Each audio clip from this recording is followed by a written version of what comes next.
آج میں ایک بڑی اسپیشل ویڈیو اور ایک خاص ویڈیو اور اتنی خاص ویڈیو جو کہ شادی شدہ افراد کے لیے ہے وہ میں لے کر حاضر ہوا ہوں۔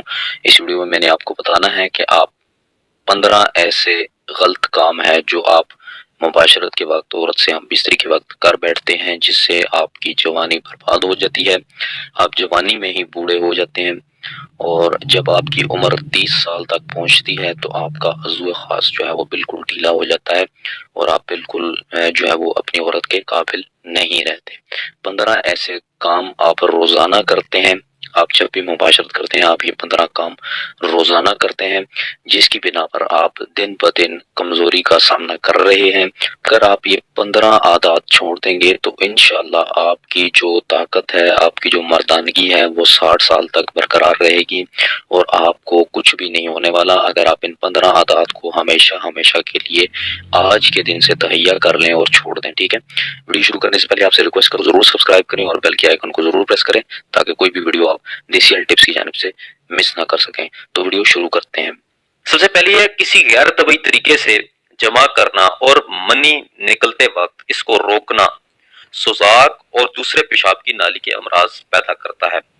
ٹھیک ہے، حالت جنابت یعنی صحبت کے بعد غسل کرنے سے پہلے، یعنی ہم بستری کے بعد اور غسل کرنے سے پہلے کسی بھی قسم کی غذا کھا لینے سے نسیان یعنی بھول کا مرض پیدا ہوتا ہے۔ ٹھیک ہے، یہ بات ذہن میں رکھ لیں۔ اب تیسرے نمبر پر ہے حسین عورتوں کا ہر وقت خیال رکھنا، اشکیا افسانوں اور ناولوں کا پڑھنا، ننگی تصویریں دیکھنا، شہوت بڑھانے والے مناظر کا تصور اور اس دور کی سب سے بڑی لعنت بلیو پرنٹ نام سے موسوم حیات سوز فلمیں دیکھنا۔ ٹھیک ہے، سرط انزال اور رکت منی اور جریان کے امراض پیدا کرتا ہے۔ ٹھیک ہے، یہ بات ذہن میں رکھ لیں۔ اب چوتھے نمبر پر ہے مجامت کم ہی کرنا ہر حال میں بہتر ہے، کیونکہ مجامت میں جو چیز خرچ ہوتی ہے وہی روغن حیات ہے، جسے چراغ عمر اسی سے روشن رہتا ہے، یعنی آپ کی زندگی کا جو چراغ ہے وہ اسی مادے سے ہی روشن رہتا ہے۔ اگر یہ ختم ہو جائے تو آپ بالکل ختم ہو جائیں گے۔ اب پانچواں نمبر ہے مرد و عورت کا ہمیشہ ایک ہی بستر میں سونا ضعف پا پیدا کرتا ہے۔ اس کا مطلب یہ ہے کہ مرد اور عورت اگر ہمیشہ ایک ہی بستر میں سوئیں گے تو وہ ان کے اندر کمزوری، دونوں کے اندر کمزوری پیدا ہونی شروع ہو جائے گی۔ سرد انزال سے بچنے کے لیے کھٹی چیزیں زیادہ نہ کھایا کریں۔ ٹھیک ہے، بخار کی حالت میں جمع کرنے سے بدن میں حرارت بس جاتی ہے اور طب دق کی صورت اختیار کر لیتی ہے۔ یہ ایک بڑی بیماری ہے، بڑی خطرناک بیماری ہے، یہ آپ کے جگر کے امراض پیدا کر دیتی ہے۔ ٹھیک ہے، اس سے بچیں۔ صحبت کے بعد کوئی مرغن اور شیریں غذا از قسم انڈے کا حلوہ، گاجر کا حلوہ، شہد کا امیزہ، دودھ یا میوہ جات کا امیزہ کھا لینے سے قوت با کم نہیں ہوتی۔ ٹھیک ہے، یہ آپ مباشرت کے بعد اگر آپ یہ چیزیں استعمال کر لیں تو قوت با کم نہیں ہوتی۔ اگر یہ کچھ میسر نہ ہو تو 2 یا 3 تولہ گڑ ہی کھا لیں، مگر پاکی حاصل کرنے کے بعد ہی کھانا بہتر رہے گا۔ یعنی جیسا کہ میں اوپر ذکر کر چکا ہوں کہ اگر آپ صحبت کے بعد اور غسل سے پہلے کوئی بھی چیز کھائیں گے تو آپ کو بھول کا مرض لاحق ہونے کا خدشہ ہے۔ ٹھیک ہے، تو اچھا، کسی غیر کے امکان میں، یعنی کسی غیر کے آنے کے امکان میں یا کسی ایسی جگہ جہاں اچانک کسی کے آ جانے کا خوف ہو صحبت نہ کریں۔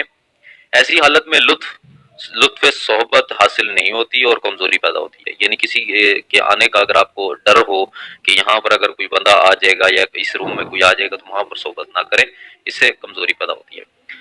اور اس کے علاوہ ہے بھرے پیٹ کی حالت میں صحبت کرنے سے اول تو انزال جلد ہوتا ہے، دوسرے ذوف معدہ یعنی معدہ کی خرابی، ہضم کی خرابی، جگر کی خرابی اور شکم کی خرابی کے امراض پیدا ہو جاتے ہیں۔ ٹھیک ہے، کھانا کھانے کے 3 سے 4 گھنٹے بعد ہی صحبت کرنا بہتر رہے گا۔ اچھا، آگے چلتے ہیں۔ پیشاب زور سے معلوم ہونے کے وقت صحبت کرنے سے مثانہ اور پیشاب کی نالی میں امراض پیدا ہو جاتے ہیں، اور پخانہ زور سے معلوم ہوتے وقت جمع کرنے سے بواسیر وغیرہ کے امراض لاحق ہو جانے کا خدشہ بڑھ جاتا ہے۔ ٹھیک ہے، آنکھیں دکھنے کی حالت میں صحبت کرنے سے آنکھوں میں زخم اور سفیدی پیدا ہو جاتی ہے۔ نشے کی حالت میں صحبت کرنا تمام بدن میں فساد کا باعث ہوتا ہے اور اس سے آپ کو گھنٹیا یعنی جو آپ کو گھنٹیا کا درد ہے وہ پیدا ہو سکتا ہے۔ ٹھیک ہے، جس رات مرد کا ارادہ صحبت کرنے کا ہو تو وہ اپنی عورت سے صبح ہی اس کا ذکر کر دے، یعنی جس رات اس کا صحبت کرنے کا ارادہ ہو صبح ہی اپنی بیوی سے، اپنی جو زوجہ ہے اس سے ذکر کر دے، تاکہ وہ اپنے جسم کو پاک صاف کر لے اور منہ زبار دور کر لے اور خود کو آراستہ کر لے۔ بیشتر اطلاعات سے عورت پر بھی شوق جمع مستور ہو جاتا ہے، تو دونوں کو صحبت کا پورا لطف اور سرور حاصل ہوتا ہے۔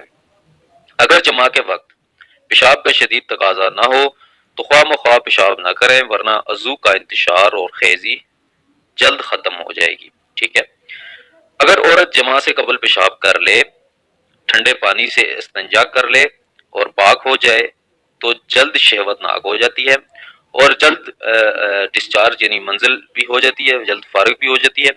نیز فرج میں یعنی شرمگاہ کے اندر کچھ تنگی بھی آ جاتی ہے جو کہ زیادتی لذت کا سبب بن جاتی ہے۔ ٹھیک ہے دوستو، تو یہ تھی کچھ ایسی باتیں، 10 سے 15 ایسی باتیں اور ٹپس تھیں جس کو اگر آپ مد نظر رکھیں تو آپ اپنی زندگی کو بہتر طریقے سے سر انجام